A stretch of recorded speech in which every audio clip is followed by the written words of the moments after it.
আজকে আপনাদের সাথে হাজির হয়ে গেলাম ক্যারামেল পুডিং নিয়ে। আমি এখানে 1 লিটার দুধকে হাফ লিটার করে নিয়েছি।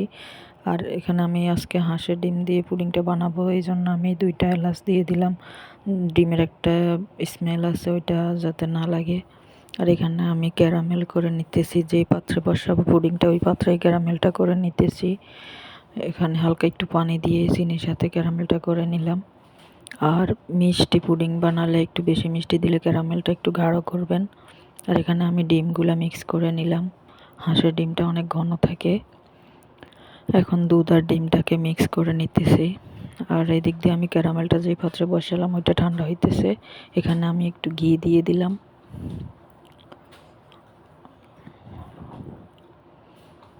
এখন আমি দুধ আর ডিমের মিশ্রণটা ঢেলে দিতেছি। আর আমি আজকে পুডিংটা বানাবো মাটির চুলায়। এখানে নিচে দিয়ে আগুন দিতেছি। আর আমি পুডিংটা পাতিলে একটা স্ট্যান্ড দিয়ে পানির উপরে সসপ্যানটা বসিয়ে দিলাম। উপর থেকে আবার একটু আমি চুলার ভিতর থেকে কয়লা দিয়ে দিলাম একটা ঢাকনায়। দেখেন আমার পুডিংটা রেডি। এখন আমি পুডিংটা ঢেলে নিব। আজকের এই পুডিংটা একটু বিশেষ দিন উপলক্ষে বানানো হয়েছে। আমার ছেলের জন্মদিন উপলক্ষে ওর পুডিং অনেক পছন্দের। তাই আমি একটু দাগ কেটে কেটে দিলাম, ভাবলাম ওর হাত দিয়ে একটু কাটবো, কিন্তু পারে না, সুন্দর করে কাটতে পারে নাই। পরে আমি কেটে নিলাম। আর পুডিংটা আপনারা চেষ্টা করবেন ফ্রিজে রেখে, গরম গরম কাটলে ভালো হয় না, ফ্রিজে রেখে ঠান্ডা করে পরে কাটলেই ভালো হয়। আমি এখানে গরম গরমে কেটে নিলাম।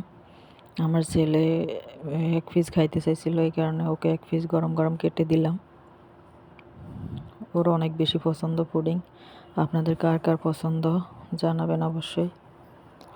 আর আমার পুডিংটা কেমন হলো কমেন্টের মাধ্যমে জানাবেন। আশা করি আপনারা আমার আমি যখনই ভিডিওগুলো দিব আমার ভিডিওগুলো দেখবেন, কমেন্ট করবেন, শেয়ার করবেন, পাশে থাকবেন। সবাই ভালো থাকবেন। আল্লাহ হাফিজ। আমার ছেলেকে 1 পিস দিয়ে বাকি পুডিংটা আমি ফ্রিজে রেখে দিব। আমরা ঠান্ডা হলে আমরা সবাই মিলে পরিবেশন করব। ওর অনেক বেশি পছন্দ, ওর দেরি সহ্য হইতেছে না, এই কারণে ওকে 1 পিস দিয়ে দিতেছি।